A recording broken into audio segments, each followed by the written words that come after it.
Hello, dear members of the Soul Stories family. Today we will bring you a romantic, funny love story, so let's get started. Don't forget to subscribe to our channel so you don't miss any meaningful stories. Part 1. A Fateful Encounter.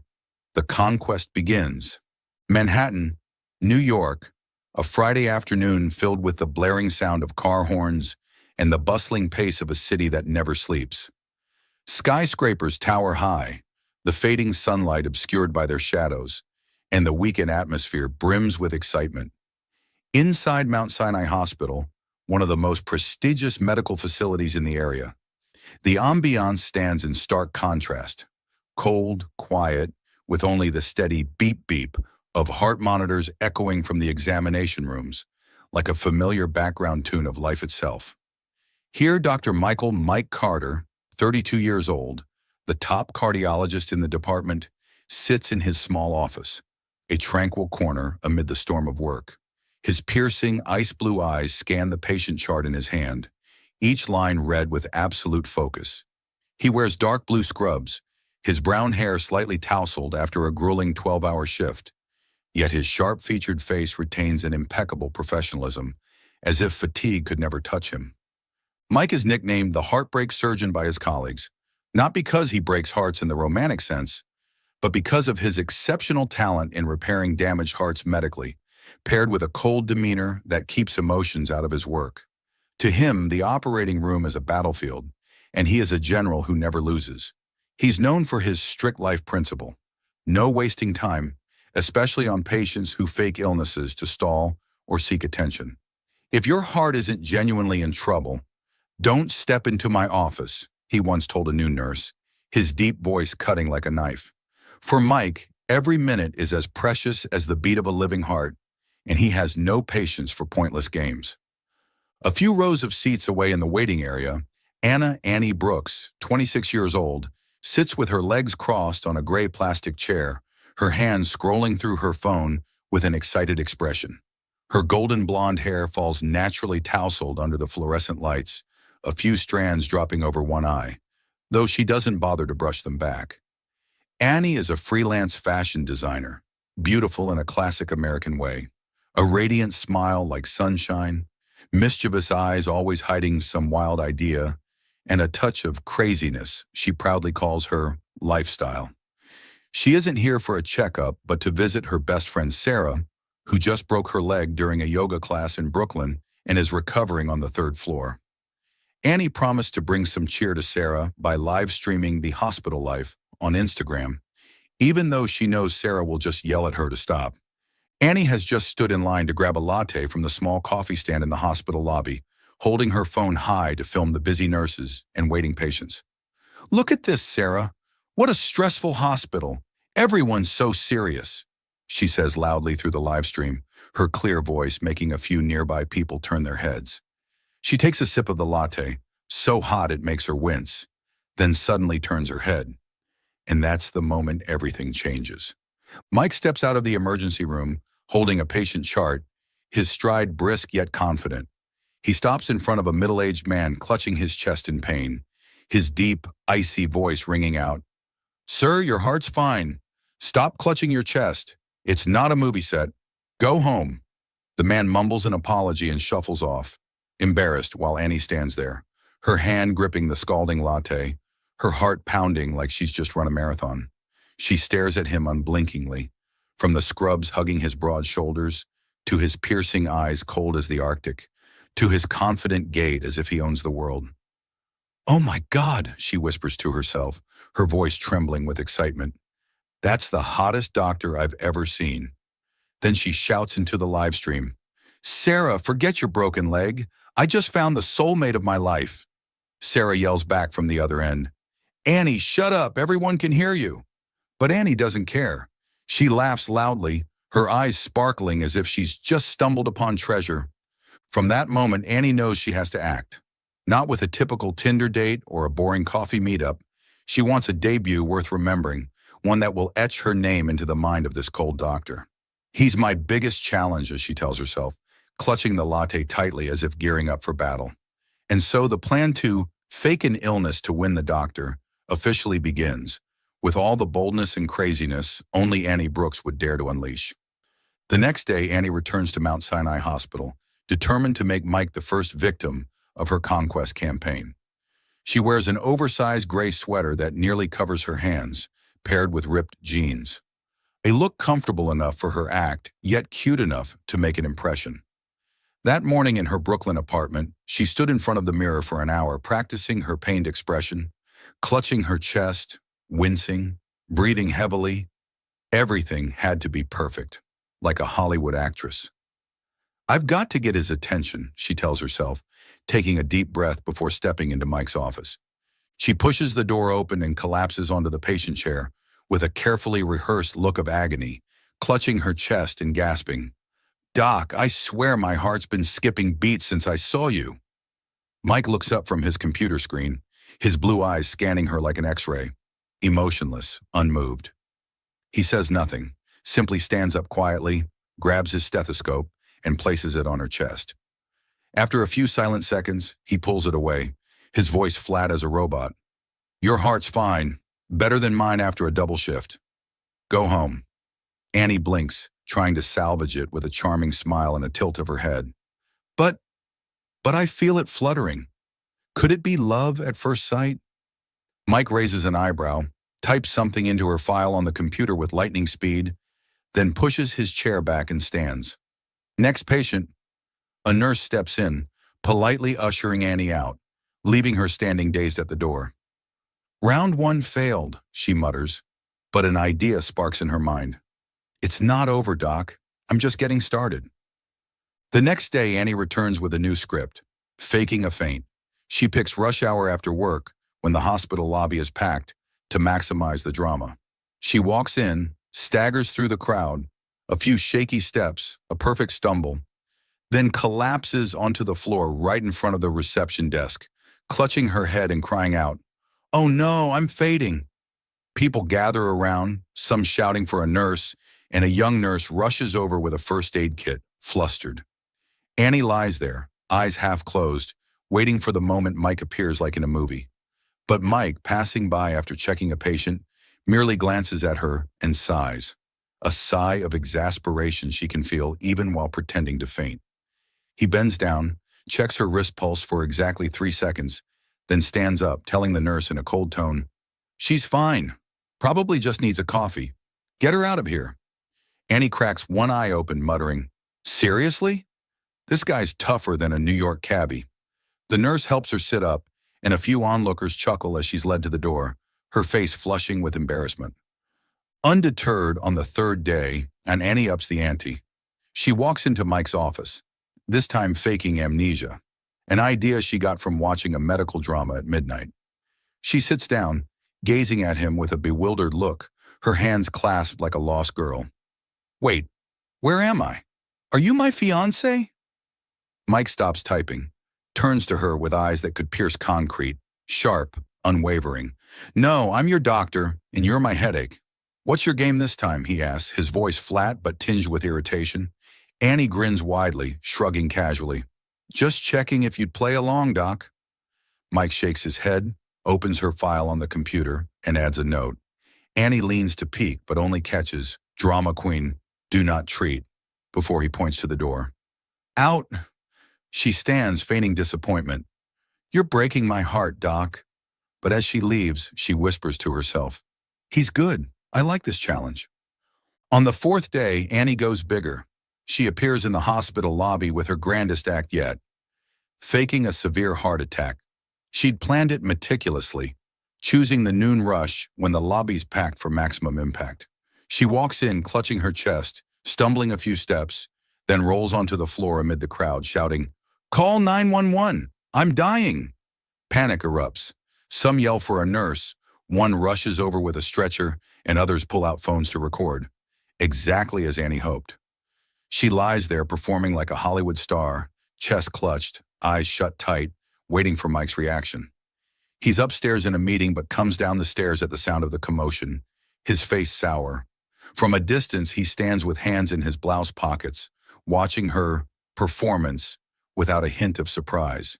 He steps closer, his voice low and chilling. "Get up." Annie cracks an eye open, weakly. But my heart. Mike cuts her off. Your heart's fine. Your acting's not. You're banned from my clinic. He turns and walks away, leaving Annie on the floor, red-faced amid the crowd's laughter. A kind nurse helps her up, whispering, "Honey, he's tough as nails. Give up." Annie forces a smile. "Not yet. I'm not done." By the 5th day, Annie decides to go all in. She knows she can't get into Mike's office anymore. He's officially barred her with a note at reception. "No Anna Brooks allowed," signed in his firm handwriting like a death sentence. But Annie isn't the type to give up. She stands outside Mount Sinai Hospital on Madison Avenue, holding a megaphone borrowed from a familiar Uber Eats delivery guy after an hour of begging. She takes a deep breath, switches it on, and shouts, "Doctor! Michael Carter! My heart beats for you. Give me a chance." The megaphone's sound echoes across the area, drowning out car horns and pedestrians. Patients peek out windows, nurses at reception burst into laughter, and passers-by stop to film, cheering. "Keep going, girl." A newsboy nearby yells, "Marry her, Doc." Up in his 5th-floor office, Mike is signing paperwork when he hears the shout through the megaphone. He leaps up, pulls the blinds aside, and looks down in disbelief. Annie stands there, hair blowing in the afternoon breeze, holding the megaphone like a proud warrior, her smile radiant despite the curious stares. For the first time, a crack appears in Mike's icy facade. His cheeks flush, not from anger but embarrassment, a feeling he's never known in his career. "This girl's really crazy," he mutters, but the corner of his mouth twitches upward, a rare smile he doesn't even notice. Dr. Jenny, his colleague beside him, laughs loudly. "Mike, she just made you a TikTok star. Accept your fate, buddy." Annie doesn't stop there. She keeps shouting through the megaphone, "I'll come back, Doc. You can't fix my heart, but you can steal it." The crowd claps and cheers, some yelling, "Say yes, doctor." Mike slams the blinds shut, flops back into his chair, and rubs his temples as if warding off a raging headache. He tells himself he has to end this nonsense, but deep down, he can't deny it. This girl is different, funny, bold, and something that makes his heart, the heart of the heartbreak surgeon, skip a beat, though he refuses to admit it. He mutters, "What am I getting myself into?" Meanwhile, Annie leaves the hospital gate, her heart buzzing with excitement. She knows she's caused a scene, but she doesn't care. Step 1, make him notice me. Check, she tells herself, skipping toward the subway station, the megaphone swinging in her hand like a trophy. She doesn't know that, up above, Mike is pulling the blinds open again, watching her small figure disappear into the sea of traffic. He shakes his head, but this time, he doesn't add anything to her drama queen file. Instead, he leaves the paper on his desk, whispering to himself, what's she going to pull next? A question he doesn't yet realize will soon have an answer. Part 2, developing the situation, building the relationship. After her megaphone love declaration in front of Mount Sinai Hospital, Annie Brooks knows she's left a mark on Dr. Mike Carter's mind. Not the romantic kind she dreamed of, but at least enough to make him unable to ignore her. However, faking illnesses clearly isn't working anymore. Mike has posted a "No Anna Brooks Allowed" note at the reception desk, and Annie hears from her best friend Sarah that he even told security, if she's not actually bleeding, don't let her in. Sitting in her small Brooklyn apartment, Annie sips a cold latte, her eyes lighting up as she devises a new plan. If I can't get into the hospital, I'll invade his life directly, she tells herself, a mischievous smile spreading across her face. She opens her laptop, pulls up Google Maps, and starts hunting for information about where Mike lives. Through a few connections in the fashion design world, Annie discovers that Mike resides in an upscale apartment building in the Upper East Side, a luxurious Manhattan neighborhood with cobblestone streets, lush green trees, and buildings blending classic and modern architecture. Renting an apartment there is far beyond her budget, but luckily, Mike's landlady, Mrs. Rosie, an elderly woman who loves dogs and sweets, happens to be a huge fan of the homemade donuts Annie often makes to unwind. Annie shows up at Mrs. Rosie's door with a box of sugar-dusted donuts and a fabricated story. I just got a job nearby and need a convenient place to live. Can you help me out? After a few minutes of chatting and a strawberry jam-filled donut, Mrs. Rosie nods. All right, young lady, the apartment next to Dr. Carter just opened up. But don't make too much noise. He's a tough one. Annie smiles to herself. I'll try, ma'am. On moving day, Annie deliberately makes a racket to catch attention. She drags her suitcase, hauls bags, and lets her pug, Muffin, a fluffy ball of fur with big round eyes, run loose in the hallway. Muffin bolts straight to Mike's door, barking loudly like an alarm. Mike, just back from a long shift, opens the door with a tired expression, only to see Annie fumbling to pull Muffin back. Oops, sorry, Doc. New neighbor here, she says with a wide grin, waving as if they're old friends. Mike looks at her, then at the dog, his voice icy. You've got to be kidding me. He slams the door shut, but Annie isn't discouraged. She whispers to Muffin, Good boy, phase 1 complete. From then on, Annie launches her daily disruption campaign. Monday morning at 6 a.m., while Mike is catching up on sleep after a night shift, she knocks on his door, wearing an oversized hoodie, her hair tied messily, holding an empty mug. Morning, Doc. Got any coffee? My machine's busted. Mike, eyes blinking rapidly from lack of sleep, opens the door looking like he could kill. There's a Starbucks 2 blocks away, he replies, his voice hoarse. Annie shrugs. But yours is closer. Neighbors help neighbors, right? Mike sighs, turns back inside, grabs a packet of instant coffee, tosses it out the door, and slams it shut before she can say more. Annie holds the packet, laughing. He's warming up to me, Muffin. The next day, Annie pretends her water's out. She knocks on Mike's door, holding a small wrench. Her face panicked. Doc, my sink's dead. You're a doctor. You fix stuff, right? Mike opens the door, still in his hospital scrubs, staring at her with an expression that says, I can't believe I'm living next to this person. I fix hearts, not pipes, he says. But Annie pushes past him into her apartment, dragging him to her sink, which isn't actually broken. She'd unscrewed the valve earlier as an excuse. Mike reluctantly bends down to check it, fixes it in 5 minutes, then stands up, brushing his hands. Next time, call a plumber, and stop calling me Doc. Annie beams. Thanks, Mike. You're my hero. He glares at her and walks off, but inwardly wonders why he didn't kick her out right away. The peak comes one Friday night when Annie lets Muffin invade Mike's place. She intentionally leaves her door open, and Muffin dashes into his apartment, leaps onto the couch, and chews on Mike's favorite running shoes, a pair of Nike Air Zooms he'd saved 3 months to buy. Mike comes home, sees the chaos, and yells, Are you serious? Annie rushes over, feigning panic. Oh no, Muffin, bad boy, though her eyes sparkle with glee. Mike holds up the ruined shoes, staring at her. You owe me a new pair. Annie shrugs. How about I owe you dinner instead? Pizza on me? Mike starts to refuse, but then just sighs, tossing the shoes in the trash. Keep that dog away from me. Annie smiles inwardly. He didn't say no to pizza. Progress. Gradually, Mike shifts from annoyed to reluctantly accepting Annie's presence. One rainy night, he hears soft sobbing from the balcony. Annie is out there, hugging a pillow, her shoulders trembling. Mike stands inside, peering through the glass, muttering, Not my problem, but then grabs a cold can of Coke and steps out. He taps the glass, hands her the Coke. You out of tricks yet?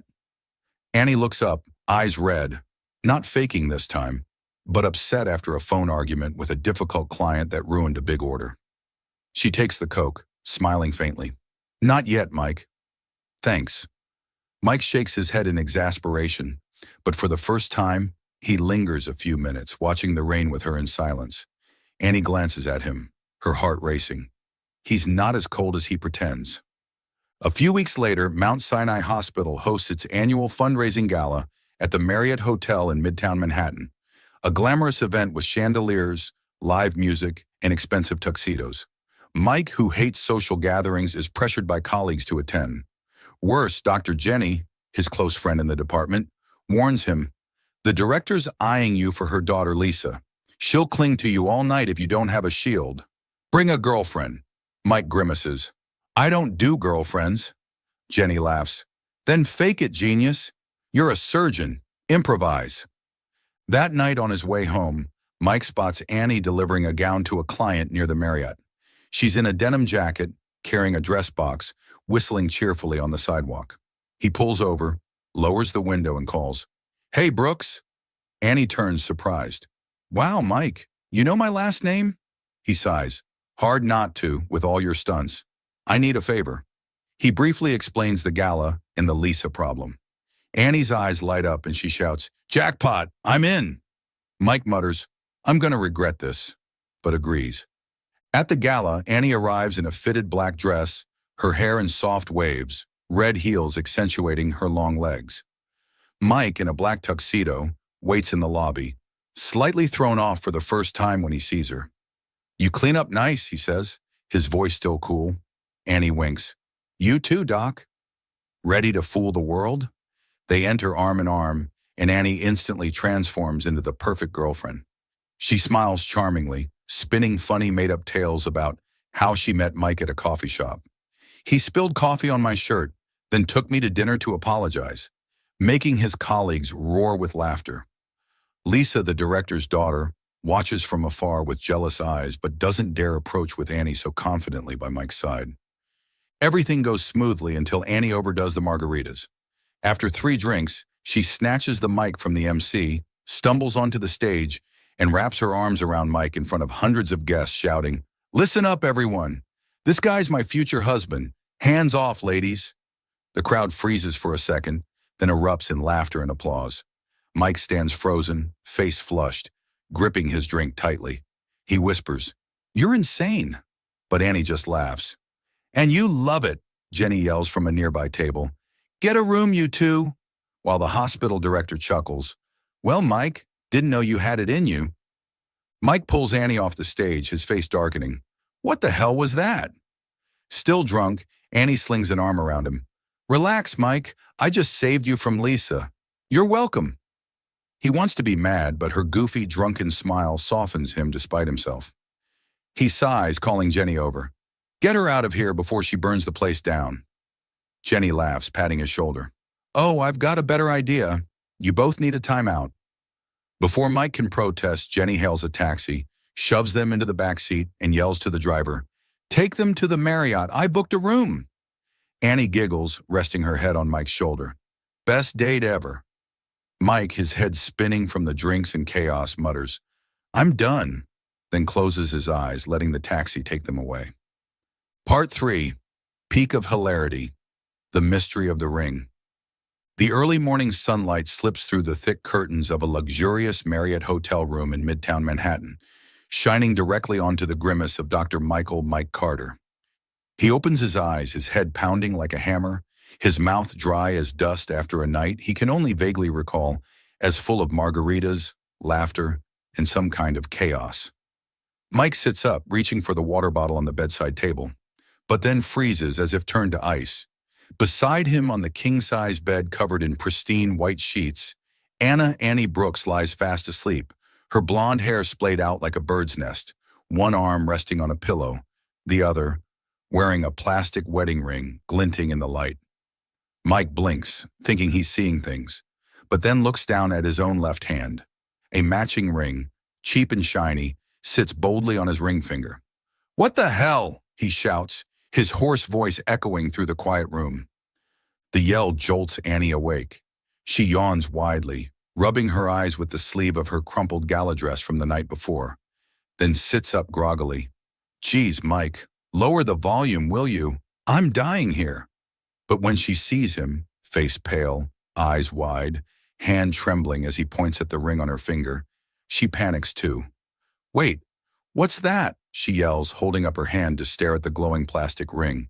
They lock eyes, silent for 3 seconds like a movie scene, then shout in unison, "What did we do last night?"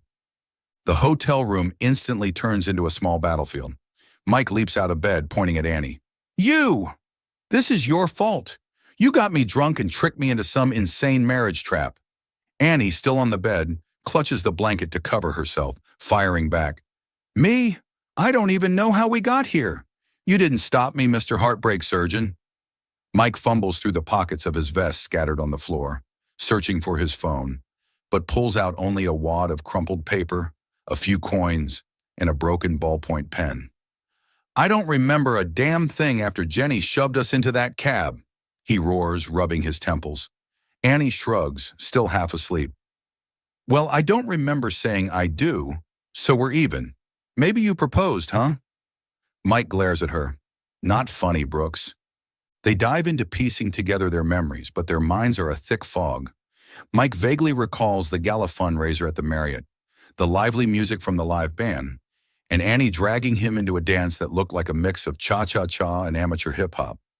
Annie remembers drinking margaritas, a lot of margaritas, and shouting something into the mic, followed by Jenny appearing with a sly grin and pushing them into a taxi.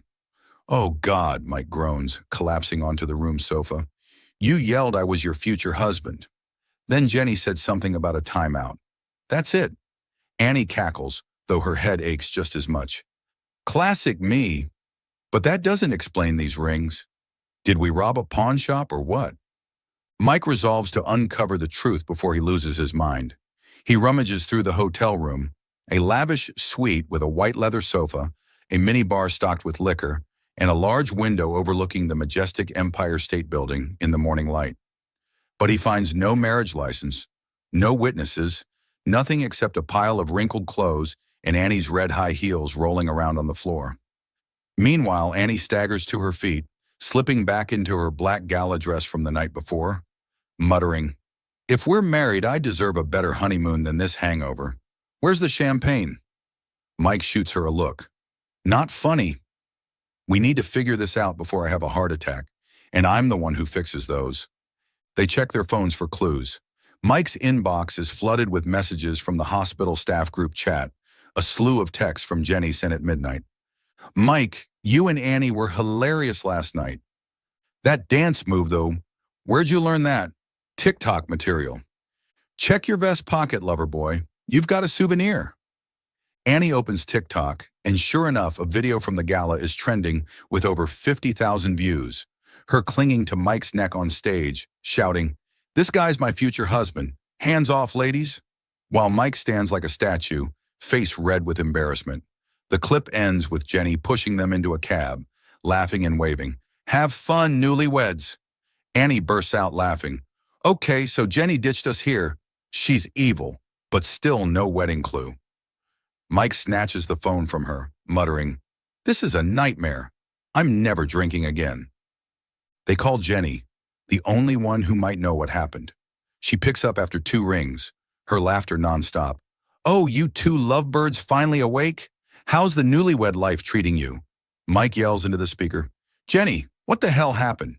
Why are we wearing rings?" Jenny stops laughing, surprised. "Wait, you don't remember?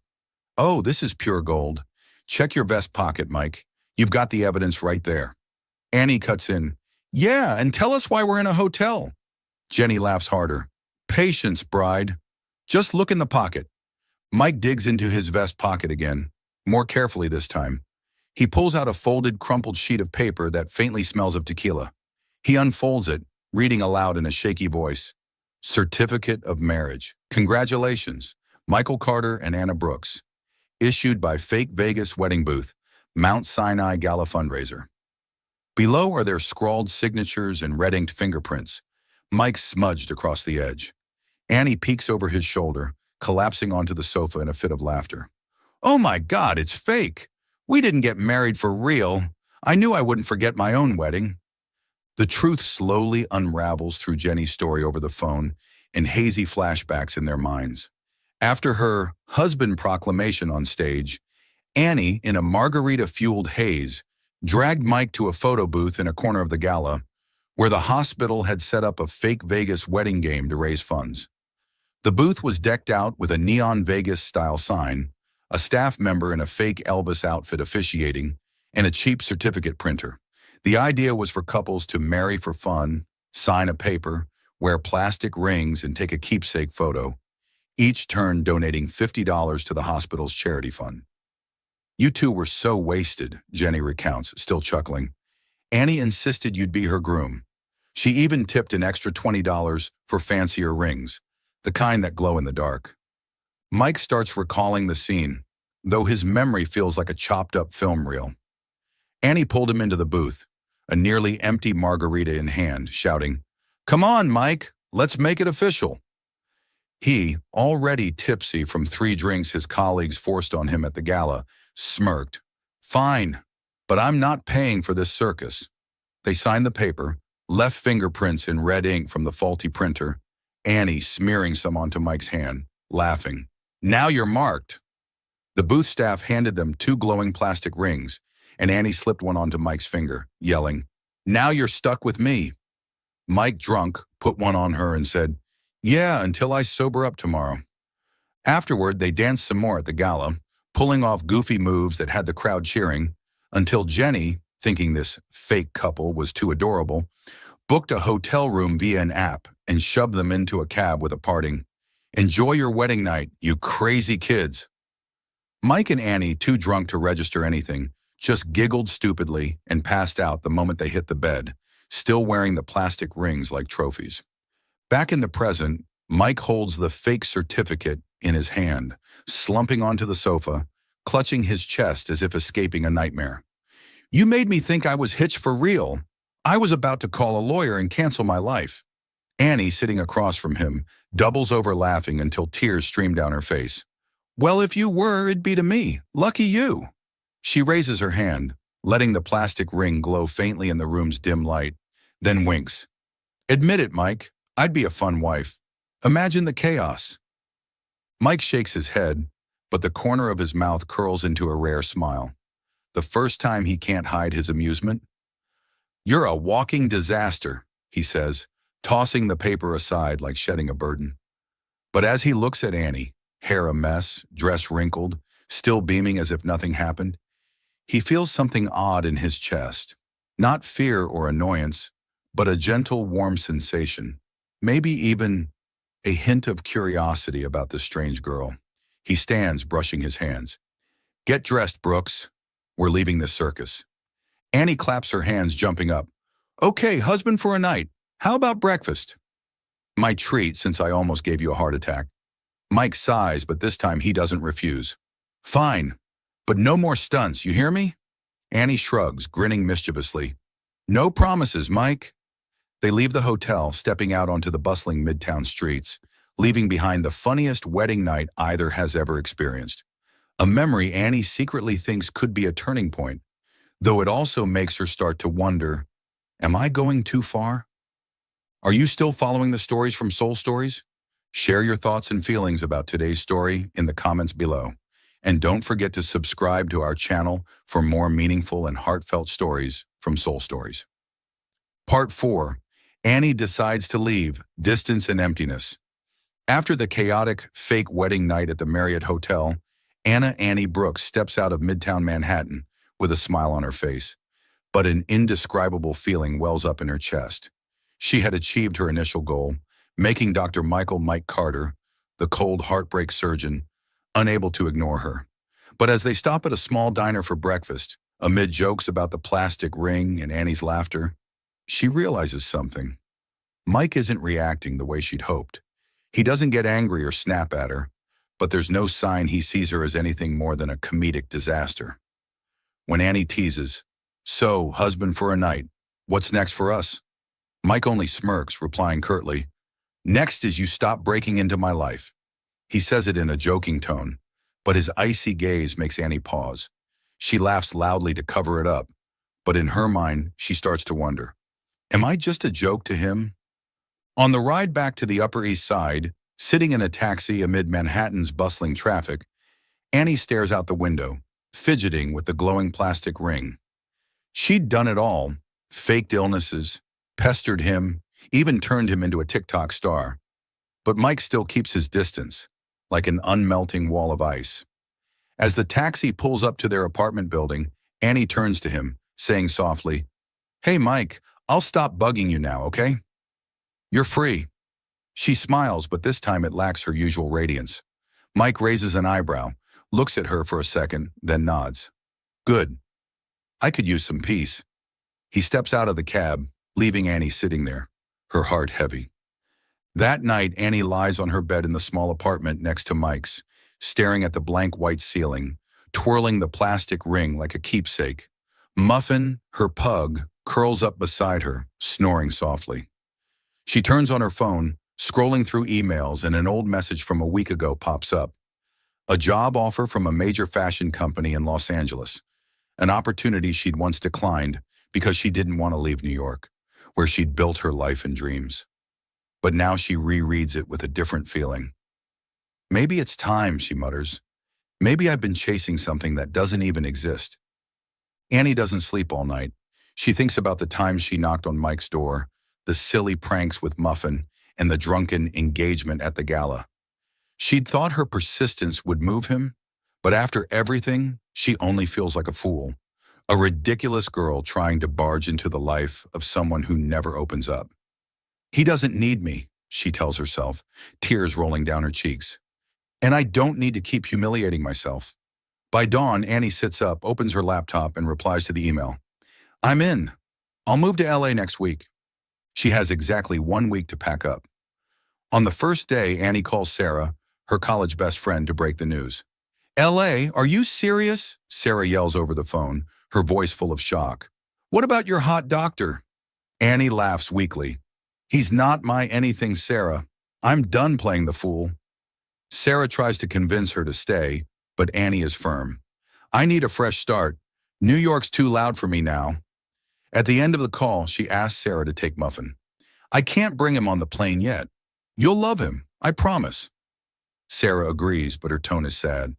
I'll miss you, crazy girl. On the second day, Annie starts selling her stuff. She posts ads on Craigslist, parting with her old sofa, a scratched-up desk, and even the coffee maker, the one she'd used as an excuse to bother Mike. A young couple comes to buy the sofa, chatting cheerfully as they haul it out of the apartment. Annie watches, feeling empty inside.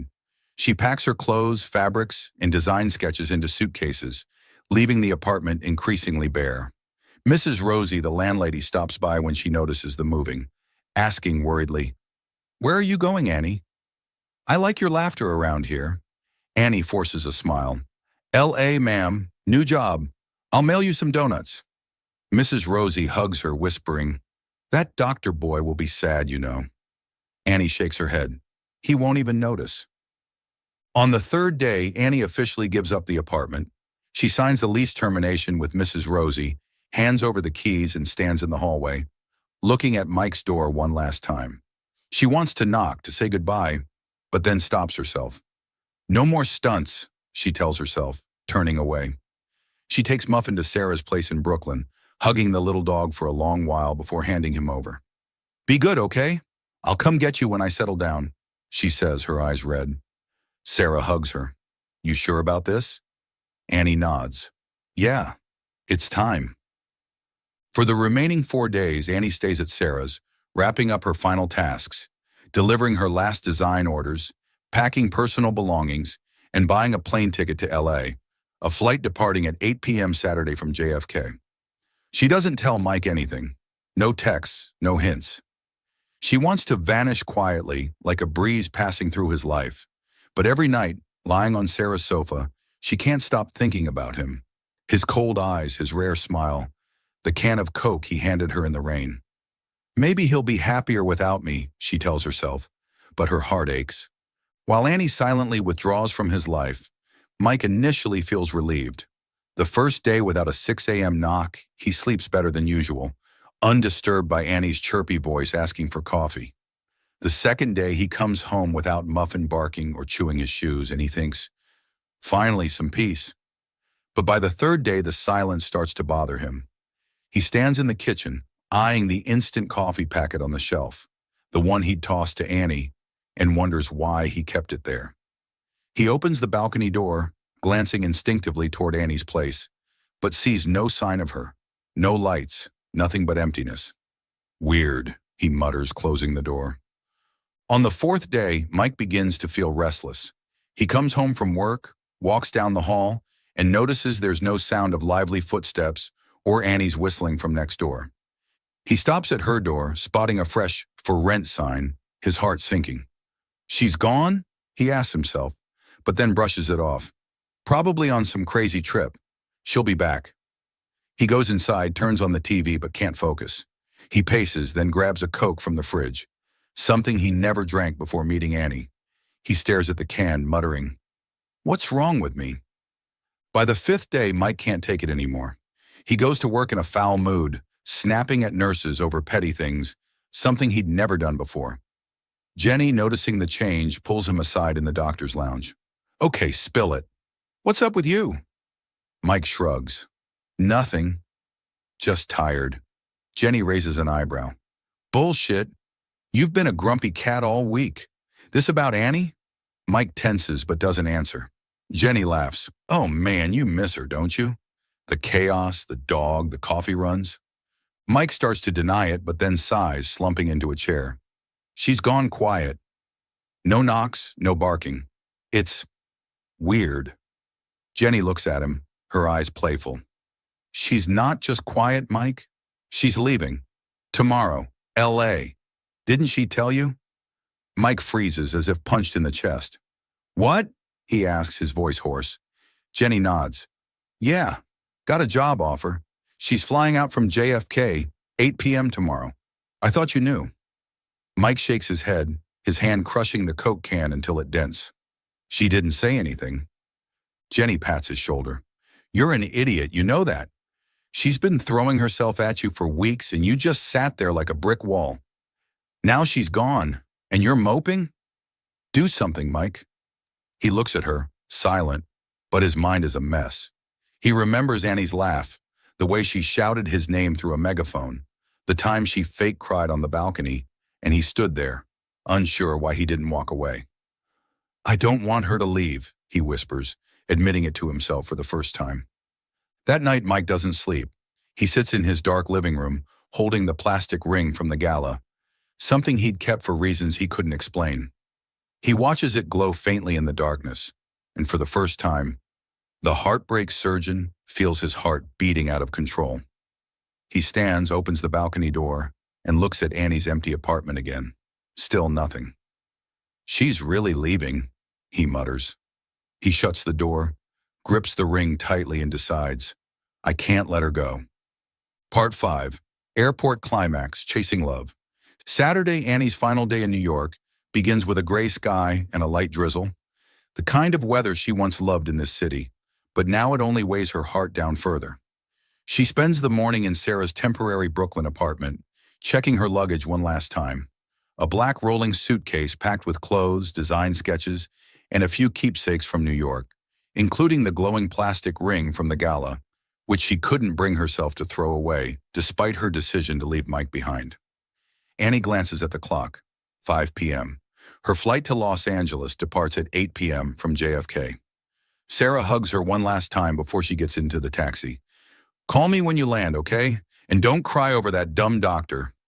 Annie forces a smile. "I won't." "Promise." But as the taxi rolls through Brooklyn's familiar streets, she can't stop herself from looking back one last time, secretly hoping for something she knows won't happen. She arrives at JFK at 6:45 p.m., stepping out of the taxi and pulling her suitcase through the bustling lanes of Terminal 4. The airport is awash in bright lights, with the steady hum of announcements over the loudspeaker. Flight 237 to Los Angeles, Gate C12. Boarding begins at 7:15. People rush by dragging suitcases, children cry, and the smell of Starbucks coffee from a nearby stand mingles in the air. Annie puts on her earbuds, playing her favorite playlist. Frank Sinatra's New York, New York comes on. A cruel farewell. She wears an old denim jacket, her hair tied high, trying to maintain a calm exterior, but her brown eyes dart around constantly, as if searching for a familiar figure amid the sea of strangers. She drags her suitcase to the check-in counter, handing her ticket and passport to the agent. "Just one piece of luggage, right, Ms. Brooks?" the agent asks in a monotone voice. Annie nods. "Yeah, just this." She checks the wall clock. 7:05. 55 minutes until takeoff. A tiny spark of hope flickers inside her. What if he shows up? What if he actually cares? But then she mocks herself, muttering, "He doesn't care. He's probably glad I'm gone." She takes her boarding pass from the agent, pulls her suitcase toward security, but every hurried footstep or distant call of a name makes her turn back, her heart pounding. Annie pauses at a small Starbucks near the security checkpoint, buying a latte. The last thing she wants to remember about New York. She leans against the wall, watching the flow of people. A family with a suitcase covered in stickers, a businessman shouting into his phone, a few couples hugging goodbye. She sips the latte, burning her tongue, but it's not enough to chase away the chill in her chest. This is it, she tells herself, her eyes welling up. Goodbye, Mike. She turns off her earbuds, pulls her suitcase toward security, determined not to look back, but her heart refuses to obey. While Annie stands at the airport, Mike is at Mount Sinai Hospital, finishing his last shift of the day. After his talk with Jenny the day before, he hasn't been able to stop thinking about Annie, about the strange emptiness of the past week, the plastic ring he's kept in his blouse pocket, and Jenny's words, "Do something, Mike." He stands in the break room, twirling the ring, his mind a tangled mess. He'd thought about calling Annie a dozen times but didn't know what to say. "Hey, don't leave. I miss your chaos." He, a doctor always in control, feels powerless over his own emotions for the first time. The wall clock shows 6:30 p.m. Jenny walks in, sees him still standing there and sighs, "You're still here? Her flight's at 8, JFK. You're running out of time, idiot." Mike looks at her, then at the ring, and suddenly jumps up. "I'm going." Jenny laughs. "That's my boy. Go get her, Romeo." Mike bolts out of the room, not bothering to change out of his white scrubs, just grabbing a jacket as he races to the garage. He hops into his black SUV, slams the gas, and speeds onto the road, his heart racing. I can't lose her. But New York isn't on his side. Rush hour traffic turns everything into a nightmare. He's stuck on the Brooklyn Bridge, cars inching along amid blaring horns and a worsening rain. "Not now," he yells inside the car, slamming the steering wheel. The dashboard clock flips to 7:15. He looks out at the endless line of cars and realizes he won't make it unless he acts. Mike flings the door open, abandons the car on the bridge, shoves the plastic ring into his pocket, and runs. His white blouse flaps in the wind, hair matted by rain as he dashes through the crowd on the sidewalk, panting. Passers-by stare at him like he's crazy, but he doesn't care. "Annie," he mutters, "wait for me."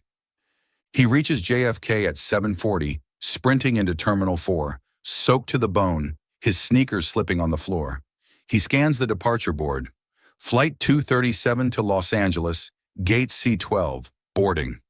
He weaves through the crowd, bumping into someone with a suitcase and shouting, "Sorry," before pressing on.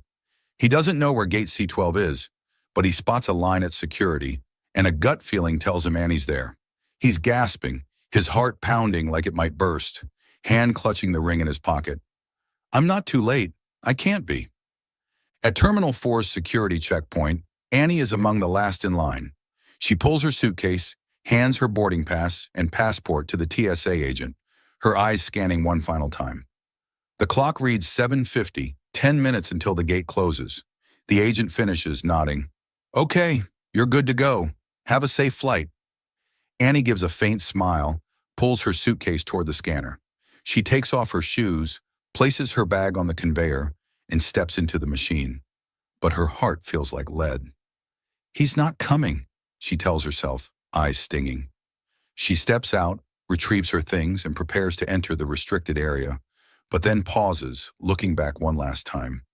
Nothing but the sound of announcements and a distant crowd.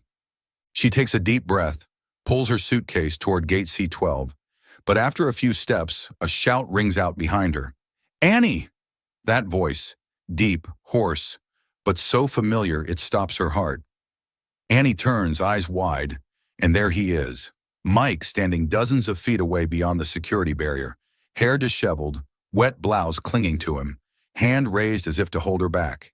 He's panting, shouting again, "Annie, don't go!" The crowd around security turns to look, some whispering, "What's happening?" Annie stands rooted, her suitcase slipping from her hand, heart hammering like it might break free. Mike rushes closer to the barrier, gripping the metal bars, staring at her through the glass. "Don't go. You're the one condition I can't fix." He pulls the plastic ring from his pocket, holds it up, his voice trembling. "I'm an idiot. I should have said this sooner. Stay with me. Annie bursts into tears, streams running down her cheeks. She runs back, darting through the area she just cleared, ignoring the security guard's call. Ma'am, you can't go back.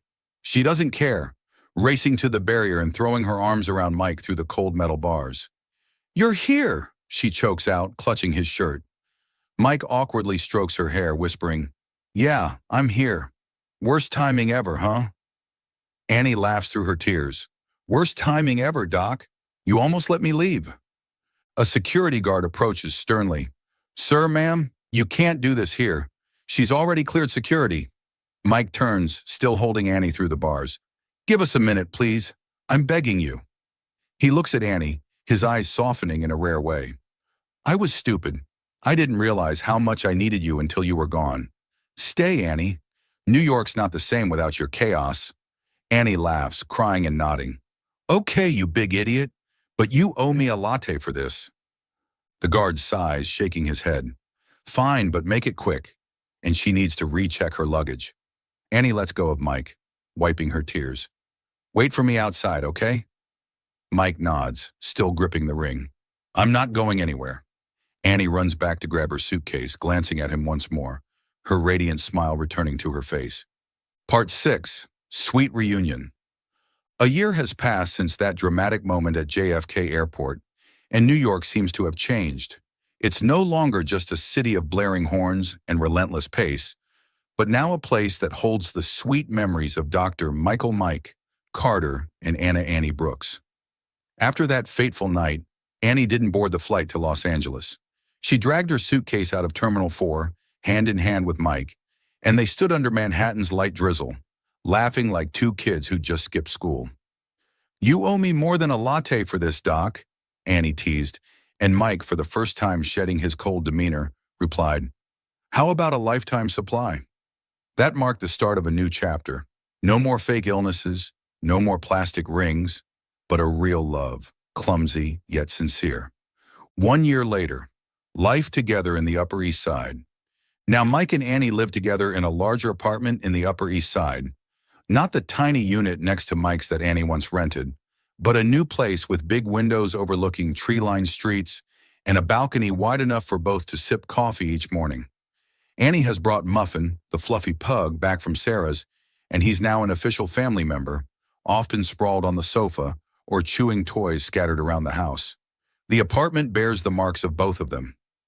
Annie's design sketches hang on the walls, a corner of Mike's desk holds medical books, and a fancy coffee machine sits proudly, an insistence of Annie's. No more instant coffee, Mike. We're civilized now.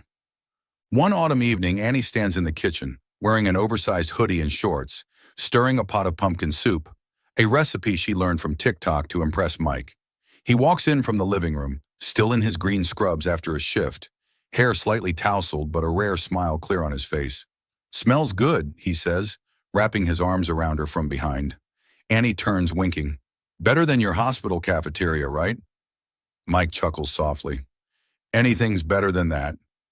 Annie raises the ladle, teasing, Careful, Doc, or I'll make you eat instant ramen for a week. They sit down to dinner at a small table by the window, the warm yellow glow of street lights filtering through the curtains. Annie looks at Mike, suddenly bursting into laughter. You know, a year ago, I thought you'd never let me stay. No fake rings this time, right? Mike stops eating, gazes at her for a second, then stands and walks to a drawer in the living room. He returns holding a small velvet box, opening it in front of her. Inside is a real ring, simple silver but sparkling under the light. This time I'm sober and sure, he says, his voice deep but full of emotion. Marry me, Annie. For real. Annie freezes, hand covering her mouth, eyes glistening. Oh my God, Mike! She shrieks, leaping from her chair and hugging him so hard the soup bowl spills onto the table. Yes, yes, yes, but you're still terrible at timing. Mike laughs, a free, easy laugh he'd never had before, and slips the ring onto her finger. Annie holds up her hand to admire it, then teases. Better than the glow-in-the-dark one, I'll give you that. They embrace amid the messy kitchen, their laughter ringing out, blending with Muffin's soft snores from the sofa. A few weeks later, a walk in Central Park. A few weeks later, on a late autumn afternoon, Mike and Annie take Muffin for a walk in Central Park, a place Annie always calls New York's Green Heart. The park's trees are ablaze with gold and red, leaves drifting down beneath their feet. Annie wears a long knit coat, holding Muffin's leash, while Mike, in a rare break from scrubs, sports a leather jacket and jeans, looking more relaxed than ever. Muffin bounds around, chasing a flying leaf, making Annie laugh. He's happier than both of us combined. They stop near Bow Bridge, where the fiery sunset reflects on the calm lake water. Annie rests her head on Mike's shoulder, her hand laced with his, the silver ring gleaming in the fading daylight. "You know," she says softly, "I almost left this city, almost left you." Mike turns, looking deep into her eyes. "I almost let you go." "Worst mistake I never made." Annie smiles. "Yeah, you're lucky I'm persistent. And loud." Mike smirks. "Too loud, but I wouldn't have it any other way."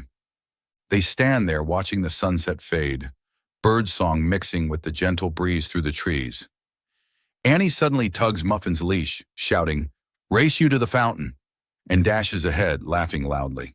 Mike shakes his head but runs after her, his laughter joining hers, echoing down the park's narrow path. When they reach the Bethesda fountain, breathless, Annie throws her arms around Mike, pulling him into a long kiss under the sunset. Muffin barks a few times as if cheering, then flops onto the grass, lazily watching his parents. As the kiss ends, Annie rests her head on Mike's chest, whispering, "No more running, right?" Mike tightens his grip on her hand, his voice warm and low. "No more running. You're stuck with me now, Brooks." Annie laughs. "Good, because I'd hate to chase you through JFK again." They stand there, holding each other in Central Park, the sunset casting a golden glow over the scene, closing the story of a cold doctor and a crazy girl who found each other amid the sweetest chaos. Thank you for following this heartfelt story of Soul Stories channel. Share your thoughts about the story in the comments below. If you believe that true love can withstand all trials and sometimes begins in the simplest of ways, don't forget to hit the like button and share this story with your friends.